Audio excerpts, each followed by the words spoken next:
അല്ല, തീർച്ചയായിട്ടും അദ്ദേഹത്തെ ആക്രമിക്കുന്ന ഒരിക്കലും ശരിയായിട്ടുള്ള കാര്യമല്ല. ഞാൻ പറഞ്ഞെന്താ, അദ്ദേഹം NSSന്റെ ജനറൽ സെക്രട്ടറി ആയി പ്രവർത്തിക്കുന്ന വലിയ വ്യക്തിത്വമാണ്. NSSന് വേണ്ടി അഹോരാത്രം പ്രവർത്തിക്കുന്ന ഒരാളാണ്. അദ്ദേഹത്തെ വ്യക്തിപരമായി വേട്ടയാടുന്നത് ശരിയല്ല.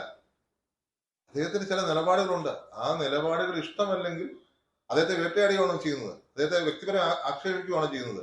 അദ്ദേഹം കൃത്യമായ നിലപാട് എന്നുള്ള ആളാണ്. പക്ഷെ അദ്ദേഹത്തെ വ്യക്തിഹത്യ നടത്തുക അത് ശരിയല്ല. ഞാൻ പറഞ്ഞത് പൊതുസമൂഹത്തിന്റെ ഭാഗമായി പൊതുസമൂഹത്തിൽ പ്രവർത്തിക്കുന്ന ഒരു മഹത്തായ വ്യക്തിത്വമാണ്. അപ്പൊ അദ്ദേഹത്തോട് വ്യക്തിഹത്യ നടത്തിയ എന്താ ഗുണം? ഇപ്പൊ എന്റെ പിതാവിനെ എന്തുമാത്രം വ്യക്തിഹത്യ നടത്തി. ഇവിടുത്തെ മാധ്യമങ്ങൾ തന്നെ ആലോചിച്ച് നോക്കൂ, എന്തൊക്കെ പറഞ്ഞു. അതേപോലെ ഒരാളെയും വേട്ടയാടുന്നത്, പ്രത്യേകിച്ച് അദ്ദേഹത്തെ പോലെ ഒരാളെ മഹത്തായ പ്രവർത്തനം നടത്തുന്ന ആളെ വേട്ടയാടുന്നത് ശരിയല്ല എന്നുള്ളത് എന്റെ ഒപ്പീനിയനാണ്. തീർച്ചയായിട്ടും എന്റെ സ്റ്റാൻഡ് എന്നും അതാണ്. അന്ന് ചോദ്യം വന്നു, ഞാൻ ഉത്തരം പറഞ്ഞു.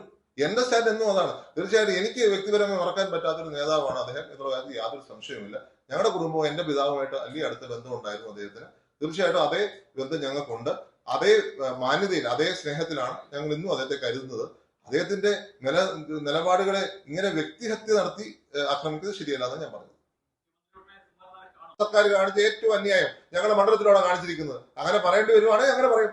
നിങ്ങളുടെ ഗവൺമെന്റ് അല്ലെങ്കിൽ ഇടതുപക്ഷ ഗവൺമെന്റ് ചെയ്ത ഓരോ മര്യാദകേടുമാണ്. നിങ്ങൾ കാഞ്ഞിരപ്പള്ളി റോഡ് നന്നാക്കുക, അത് കഴിഞ്ഞ് ചങ്ങനാശ്ശേരി റോഡ് നന്നാക്കുക, ഈ ഞങ്ങളുടെ നാട്ടിലോട്ട് റോഡ് നന്നാക്കാതിരുന്നിട്ട് അങ്ങനെയൊന്നും പറയണ്ട.